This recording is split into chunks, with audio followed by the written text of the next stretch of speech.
Hello friends, GD education teach में आपका स्वागत है। फ्रेंड्स, हम भूगोल के चैप्टर स्टार्ट किए हैं जिसका ये दूसरा वीडियो है। इससे पहले फर्स्ट वीडियो डल चुका है, आप उसे देख लीजिए, बहुत ही इंपॉर्टेंट है। बेसिक चीज़ें उसमें बताई गई हैं। आज भी हम बेसिक चीज़ें ही देखेंगे यहाँ पर। तो आज का हमारा टॉपिक है ब्रह्मांड। ब्रह्मांड से संबंधित हम जितने भी इम्पोर्टेंट पॉइंट्स हैं उन्हें आज यहाँ पर डिस्कस करेंगे। तो फ्रेंड्स, सबसे पहले देखते हैं यहाँ पर अस्तित्वमान। अस्तित्व में आए हुए जो द्रव्यमान और ऊर्जा के सम्मिलित, दोनों के सम्मिलित रूप को क्या कहते हैं? ब्रह्मांड। अस्तित्वमान द्रव्य और ऊर्जा के सम्मिलित रूप को ब्रह्मांड कहा जाता है। दूसरे शब्दों में अगर कहा जाए तो सूक्ष्मतम अणुओं से लेकर महाकाय आकाशगंगाओं तक के सम्मिलित स्वरूप को क्या कहा जाता है? ब्रह्मांड कहा जाता है। सूक्ष्म यानी कि छोटे छोटे कण होते हैं अणुओं के, उनसे लेकर महाकाय आकाशगंगा तक के सम्मिलित रूप को ब्रह्मांड कहा जाता है।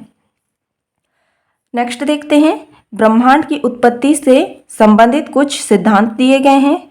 तो सबसे पहले है महाविस्फोट सिद्धांत। तो महाविस्फोट सिद्धांत किसने दिया है? तो फ्रेंड्स, वह दिया है एफ जॉर्ज लेमेंतियर ने।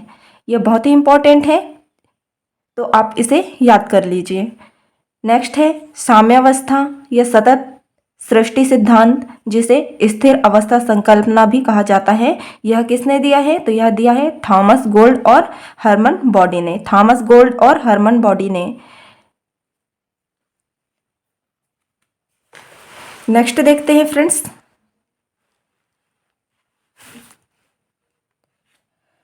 नेक्स्ट है दोलन सिद्धांत। फर्स्ट क्या है? महाविस्फोट सिद्धांत। सेकंड है साम्यावस्था सिद्धांत, जिसे सतत सृष्टि सिद्धांत कहा जाता है, और स्थिर अवस्था संकल्पना। और थर्ड क्या है? थर्ड है दोलन सिद्धांत। यह किसने दिया है? दोलन सिद्धांत दिया है डॉक्टर एलन संडेजा ने। और फोर्थ है स्फीति सिद्धांत, यह दिया है अलेन गुथ ने। बहुत इंपॉर्टेंट है, ये चारों सिद्धांत आप याद कर लीजिए। इनमें से अगर हम आगे देखते हैं फ्रेंड्स, तो ब्रह्मांड की उत्पत्ति के संबंध में महाविस्फोट सिद्धांत जो है वो सर्वाधिक मान्यता प्राप्त है। इसमें सबसे इंपॉर्टेंट कौन सा है इन चारों में से? तो यह है महाविस्फोट सिद्धांत। इसका प्रतिपादन किया था बेल्जियम के खगोलज्ञ एवं पादरी कौन थे? F George लेमेंतियर।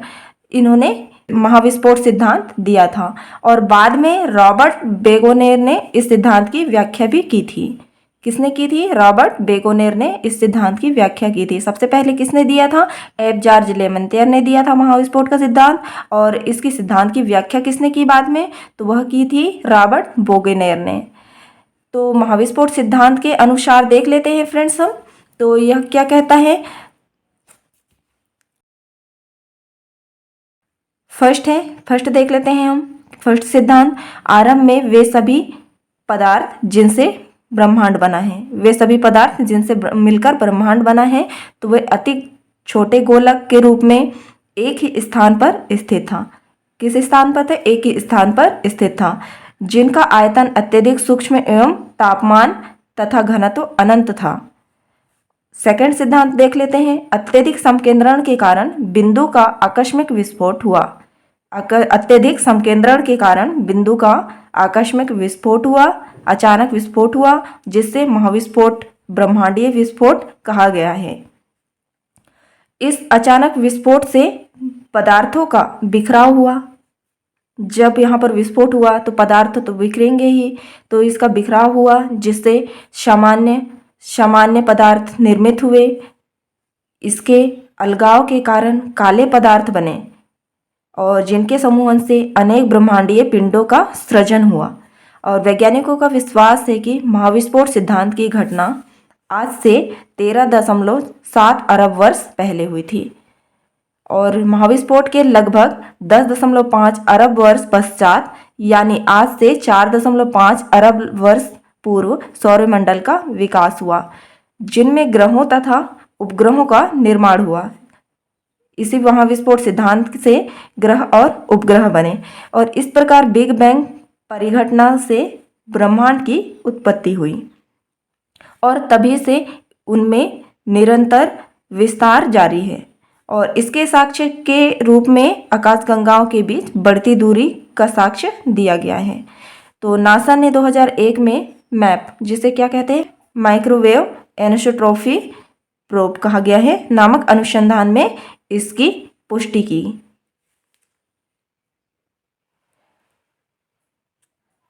इसमें कुछ नोट है वो भी देख लेते हैं। नासा द्वारा 30 जून 2001 को डेविड विल्किंसन के नेतृत्व में बिग बैंग की पुष्टि हेतु मैप परियोजना का शुभारंभ किया। और मैप एक छोटी उपग्रह है, इससे प्राप्त चित्रों से बिग बैंग की पुष्टि होती है। और 11 फरवरी 2013 ईस्वी को इस आधार पर नासा ने ब्रह्मांड की आयु बताया है कितना, 13.7 अरब वर्ष निर्धारित करने की घोषणा की। डेविड विल्किंसन की सितंबर 2002 ईस्वी में निधन के पश्चात उसके सम्मान में मैप उपग्रह का नाम 11 फरवरी 2003 ईस्वी को क्या कर दिया गया, डब्ल्यू मैप कर दिया गया, जिसे विल्किंसन माइक्रोवेव एनिसोट्रॉपी प्रोब रखा गया। और ब्रह्मांड के रहस्यों को जानने के लिए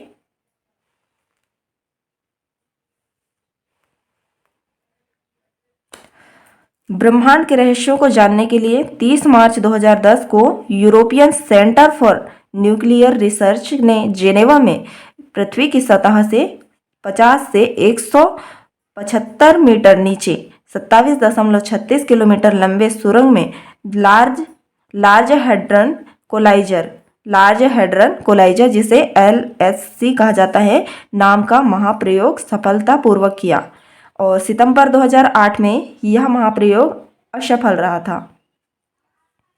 और सफल कब रहा, 2010 में। इसमें प्रोटॉन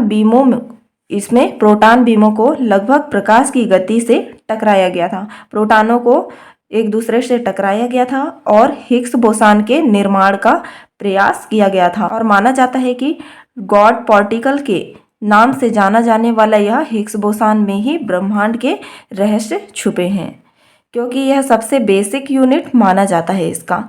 और सर्न ने क्या कहा था, सर्न ने 4 जुलाई 2012 को हिग्स बोसान से मिलता जुलता सब एटॉमिक पार्टिकल की खोज करने में सफलता भी हासिल की है।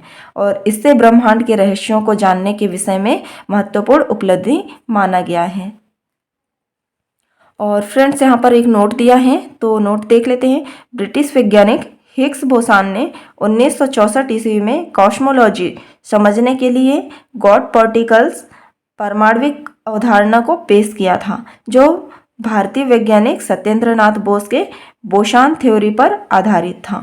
नेक्स्ट है, ब्रह्मांड का व्यास 10 पे 8 प्रकाश वर्ष है और ब्रह्मांड में अनुमानतः 100 अरब मंदाकिनियां हैं और प्रत्येक मंदाकिनी में अनुमानतः 100 अरब तारे होते हैं। प्रत्येक 100 अरब मंदाकिनियां हैं और एक मंदाकिनी में कितने अरब तारे होते हैं, तो 100 अरब तारे होते हैं।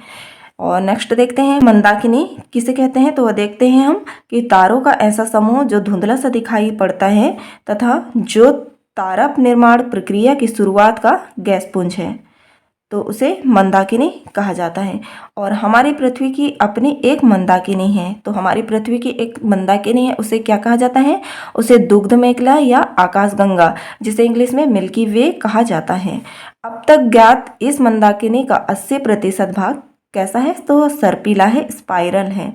और इस मंदाकिनी को सबसे पहले किसने देखा था, तो फ्रेंड्स वह देखा था गैलीलियो ने देखा था। तो यह बहुत ही इंपॉर्टेंट है, आप इसको याद कर लीजिए। नेक्स्ट